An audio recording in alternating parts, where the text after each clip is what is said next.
Today's mini lecture is going to be about primary sources of population data. So these are the categories basically of data collections, might be a better way to put it, that lead to our various sources of information about the demographics in different times and places. So these 5 types are censuses. So these are census data collections usually carried out by governments that are counts and characteristics of the population. Secondly, we have population registers, which are a different type of system for collecting population data than a census. They are ongoing and tend, again, to be managed by governments. We have vital statistic reporting, and this is a different type of reporting altogether, in which, as a result of an event, a record is kept. Vital statistics refers to primarily births and deaths, but also marriages and divorces. The 4th type is administrative data. So this is data that is collected for other reasons, but contains population information. And finally, we have sample surveys, and these are surveys that are distributed sometimes to collect information very particularly about population and demographic characteristics.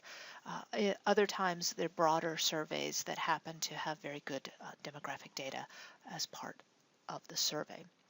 So a little bit more detail, we'll talk more about censuses and vital statistics, and then I'll give you a brief overview of the other 3 types. Okay, so census data collections. As I said, a census is usually carried out by a government. There's a long history of census data collections in the world, although some of the earliest ones were really designed more to collect information that would assist with taxation than out of any particular concern about how many people lived in an area and what their demographic characteristics were. The United States Census history, by now you've got a pretty good idea of that as a result of listening to the History Guys podcast about the U.S. Census history. But just as a refresher, prior to 1790, there were local and sporadic censuses taking place in some of the colonized areas of what is now the United States.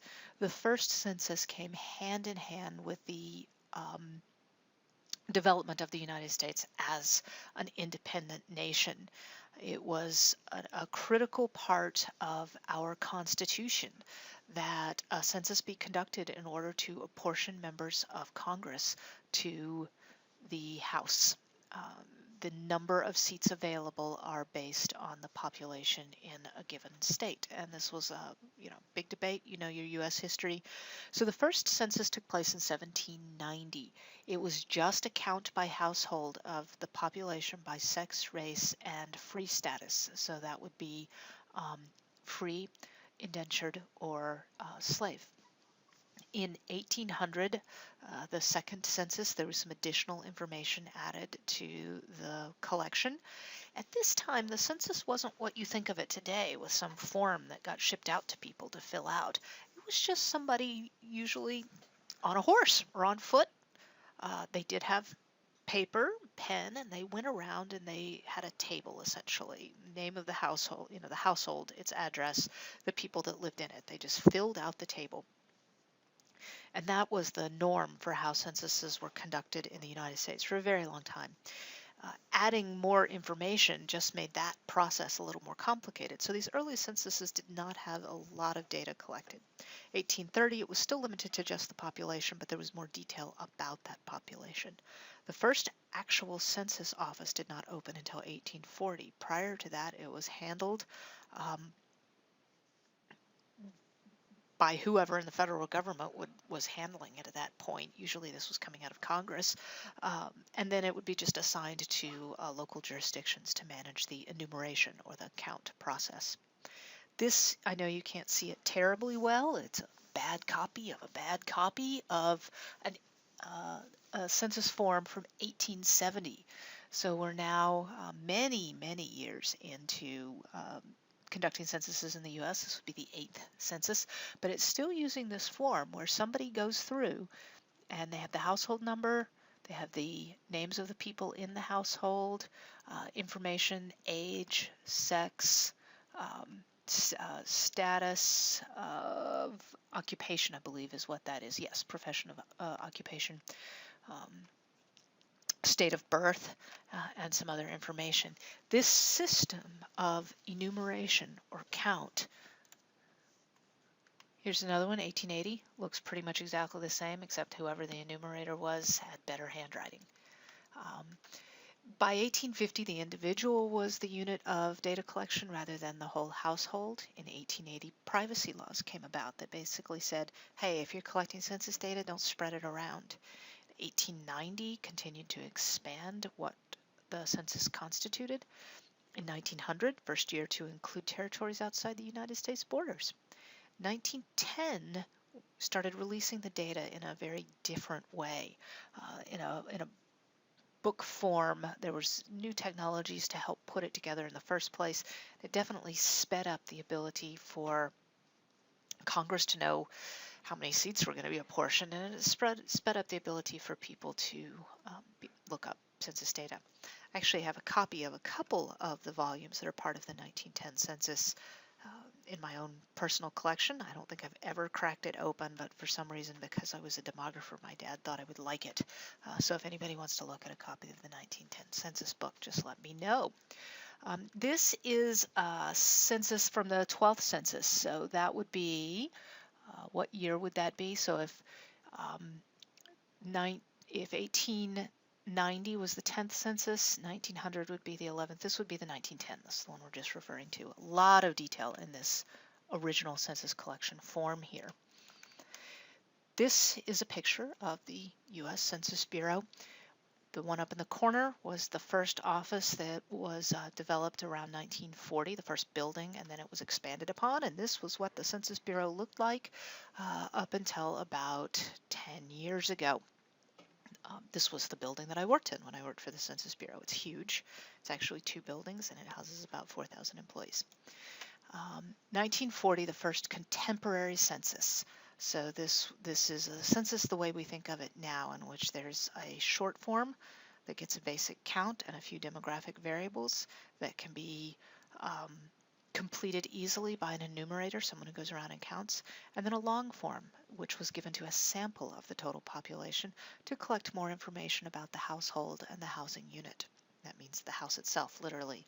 The long form asks questions about how many toilets are in your house, do you have running water, do you have electricity, things like that. 1960 was the first year of the mail-out census where people would complete it themselves. Right now, the Census Bureau is working on making the 2020 census be the first ever fully electronic digital, do it over the internet census. It's a huge, huge, substantial change. Well, this was how people felt in 1960 also with the beginning of the mail out, that it was going to ruin the counts, that it would be very difficult to figure out who had sent theirs in and who hadn't and all that kind of stuff. Now we think of the mail out as the way to do it, and the electronic versions are going to be incredibly difficult to monitor. I think that's probably not going to be the case. I think by 2020, the idea of completing a form online will make so much more sense than doing it via mail. 1970, 60% collected via mail. 1980, 90% via mail. In 2001, the American Community Survey was kicked off, and the intention was to replace the long form so that the enumeration, the full count, that every single person, or attempt at getting every single person, would continue to be done via a short form. Like I said, 2010 it was mail out, but by 2020 it will probably be digital. But the American Community Survey now handles all those additional demographic characteristic, household characteristic, and housing unit characteristic questions. Here's what the 2000 census looked like. You probably never saw one. This is what the 2010 looked like. A little bit different, just a short form. Everybody got the same thing. This is what it's what the one I filled out looked like. You will be, in your mid-20s probably by the time the 2020 census rolls around, and I can't even start to tell you what your form will look like. But you will end up receiving one, and you'll be asked how many people live in this household, name, age, date of birth and age. It's kind of a fun little check. Hispanic origin or not, and then self-identification of race. something that began in the 2000 census. This is what the Census Bureau looks like today. After a huge renovation, which took place after I left there, I was in the grubby-looking old 1950s building. It's big. That's my point for looking at this big building. It is a huge entity. They do a lot more than just the decennial census. The decennial census is a huge source of population data. The American Community Survey is our second largest source of population data coming out of the Census Bureau, but the Census Bureau handles pretty much every major data collection for every federal agency, hence the large number of people who work there. Other countries have censuses also. Most have a census. It's just how regular those censuses are depends on how well off the nation is. Sweden started its census in 1749. A few other European countries had censuses prior to 1800. The United Kingdom didn't begin until 1801. By around 1860, the majority of Europe had a consistently offered census. It's only during the 20th century that we're starting to see a lot of countries in Africa, Asia, Latin America begin to have consistent biennial censuses. The United Nations assists a lot of countries who don't have the money or technical expertise to run their own.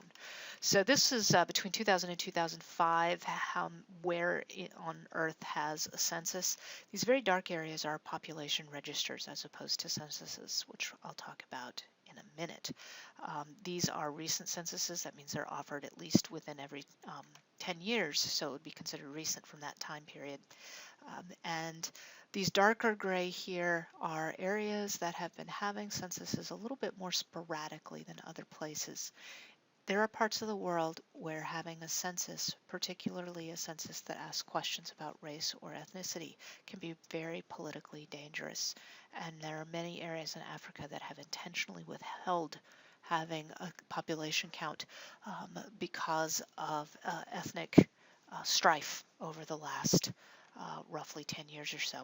This area, as we all know, including Afghanistan, has been such an area of political discord that having any form of a census is pretty much impossible. The third form of population data are vital statistics. These are vital event registrations. Originally, they were carried out by churches, baptism records, death records, marriage records. In more developed countries, we have vital records that are government required. U.S., we had birth records beginning with some of really the earliest colonies. By 1902, the federal government began collecting and compiling the state records. Up till then, they'd been handled just by the state. Birth records, it was around, I believe, 1903, before all of the existent states at that time were providing birth records to the federal government. Death records were not required to be sent to the federal government until 1938. So vital statistics are a more recent source of data. This is just an example of a death certificate, name, where somebody died, what they died of. Sometimes there's a lot more stuff. What did they do? Where were they born? Things like that. You get a lot of interesting information out of that. Here is another death certificate from another place. Same kind of thing. Here's a standard birth certificate. A lot of states now just use a really standardized form. These are just birth certificates, the standard birth certificates. They ask a lot of information about the mother, the father, medical and health information. You don't have to fill out a lot of this when you have a baby, but you are required to complete some of it. Here's another death certificate. This one's from England. It's the same kind of thing. Simple little form, not much to it. It says somebody died. Vital statistics are collected by the U.S. government and published digitally and in print form. Most people use them in digital format these days, and it is our source of information about birth rates in the U.S. and in most European countries, Australia, Japan. They also use vital statistics to know birth rates. The three other types of population data are less commonly used, but also very important. Population registers, if you'll remember from that map, are used mainly in a handful of Scandinavian countries. These are almost like logbooks. Person A is born. When person A moves somewhere, it's recorded in this record. When they move somewhere else, it's recorded in this record. When they get married, it's recorded in this record. When they get divorced, it's recorded in this record. When they die, it's recorded in this record. When they have children, it's recorded, and then a new record is spawned off for that child who's born, and so on. It is a complete demographic record of everyone who lives in the given country. We're unlikely to ever have population registers in the US. I think people would consider them a bit of an invasion of privacy. But in those countries that have them, we can see all the demographic processes, birth, death, and migration very, very easily. Administrative data is data that's collected for other purposes, but can often be used to get a demographic profile of an area. Most commonly, these are tax records, things of that nature. And finally, we have sample surveys. The American Community Survey is becoming a full replacement for what's called the short-form census, and it is a survey, as was the short-form census form, but the idea is that by every year surveying a different regional area of the U.S., to collect information about individuals, households, and housing units, we can get a full picture of the United States roughly every 5 years or so that can be used to extrapolate to our full populations.